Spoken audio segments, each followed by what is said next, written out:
Hello मो नाम राजू मु जणे एयरटेल रिटेलर और सह बैंकर मध्य मु गर्व अनुभव करुछि जे एयरटेल मोर स्टोर को बैंक रो बैंकिंग पॉइंट मध्यरु गोटिए भाबरे चयन करिछि। वर्तमान मु मोबाइल सेवा सह बैंकिंग सेवा मध्य प्रदान करि परिबी।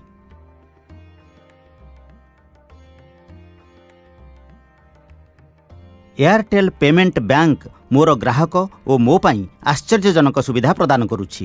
यह मते भारतर सबुठारु बड़ और भरोसायोग्य टेलीकॉम ब्रांड जहाँ भारतर प्रथम पेमेंट बैंक आनिबाकु जाउछि ताहा सह संपृक्त हेबाकु सुजोग प्रदान करुछि।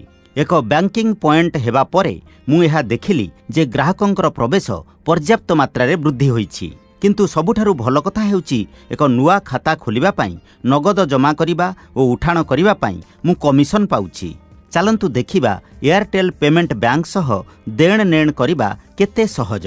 जड़े ग्राहकंक पाई एक नुआ बैंक खाता खोलिबा पाई मु मोर फोन रे एक एयरटेल मित्र ऐप खोले। लॉगिन करिबा पाई मु मोर LAPU और मोर पासवर्ड एंटर करे। होम स्क्रीन रे बैंक मेनू रे मु एयरटेल पेमेंट बैंक टैब रे क्लिक करे। परे मु ओपन बैंक अकाउंट रे क्लिक करे।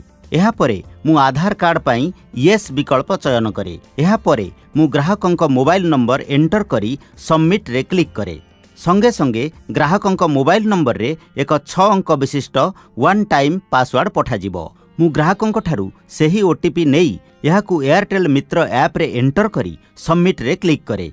वर्तमान मु निश्चित करिबा पाई आधार विवरणी को ग्राहकंकु देखैबी। निश्चितकरण करिबा पाई मु ग्राहकंक टिप चिन्ह किंबा बायोमेट्रिक स्कैन नहीं थाए।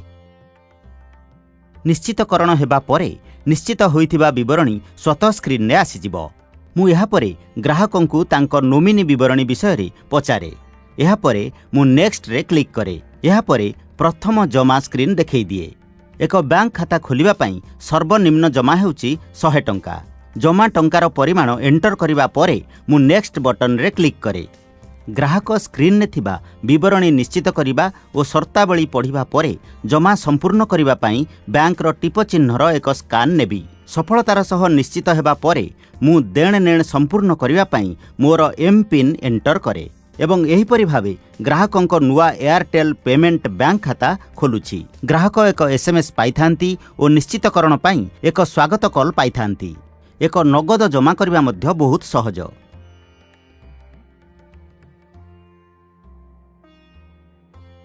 एथिपाई मु एयरटेल मित्र ऐप रो एयरटेल पेमेंट बैंक स्क्रीन रे कैश डिपोजिट विकल्प चयन करे। मु ग्राहकंक खाता सह संयुक्त थिबा मोबाइल नंबर एंटर करे और एहा परे ग्राहक जमा करिबाकु चाहुथिबा टंका परिमाण चयन करिथाए। मु सेल्फ रे क्लिक करी प्रोसीड बटन को क्लिक करे। ग्राहक 6 अंक विशिष्ट एक OTP थिबा एक SMS ग्रहण करिथांती। मु ऐप रे सेही OTP एंटर करे और एहा परे मोर MPIN एंटर करे।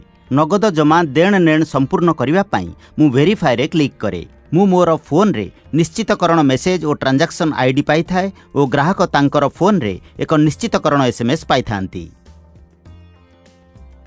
जदि ग्राहक किछि टंका उठाण करिबाकू इच्छा करंती मु किछि मिनिट मध्य रे तांको पाई टंका उठाण करि पारे। एथिपाई एयरटेल मित्र ऐप रे थिबा एयरटेल पेमेंट बैंक स्क्रीन रे थिबा कैश विड्रॉल विकल्प रे मु क्लिक करे। एठारे मु ग्राहकंक अकाउंट सह संयुक्त होइथिबा मोबाइल नंबर और ग्राहक उठाण करिबाकू थिबा टंका परिमाण एंटर करिबी। मु ग्राहकंकु उठाण करिया पाई पडुथिबा देयगुड़िक विषय रे जणाए और टिप चिन्ह स्कैन सह ट्रांजैक्शन निश्चित करिबा पाई तांको ठारू अनुमति मागी थाए। एहा परे कन्फर्म उपरे क्लिक करे। ग्राहक तांकर फोन रे निश्चितकरण मेसेज और ट्रांजैक्शन ID पाई थांती और मु ग्राहकंकु टंका देई थाए।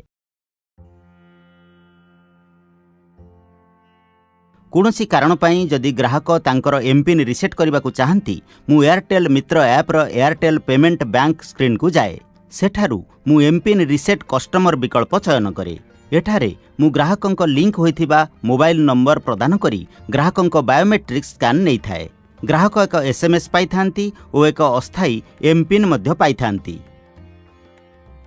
MPIN परिवर्तन करिबा पाई ग्राहक तांकर पंजीकृत मोबाइल नंबर रु 400 को कॉल करथांती। से चेंज रे MPIN विकल्प चयन करंती, पुराना MPIN एंटर करंती और नुआ MPIN को 2 थर एंटर करंती। जेपरि आपण देखिले एयरटेल पेमेंट बैंक लक्ष लक्ष भारतीय मानक निकटकू स्मार्ट और सहज बैंकिंग आनिबा पई एक विराट पदक्षेप नेइछि एवं एक सह बैंकर भावरे आपण मध्य एही क्रांतिर अंश होई परिबे और आपणक व्यवसाय को बढ़ाई परिबे।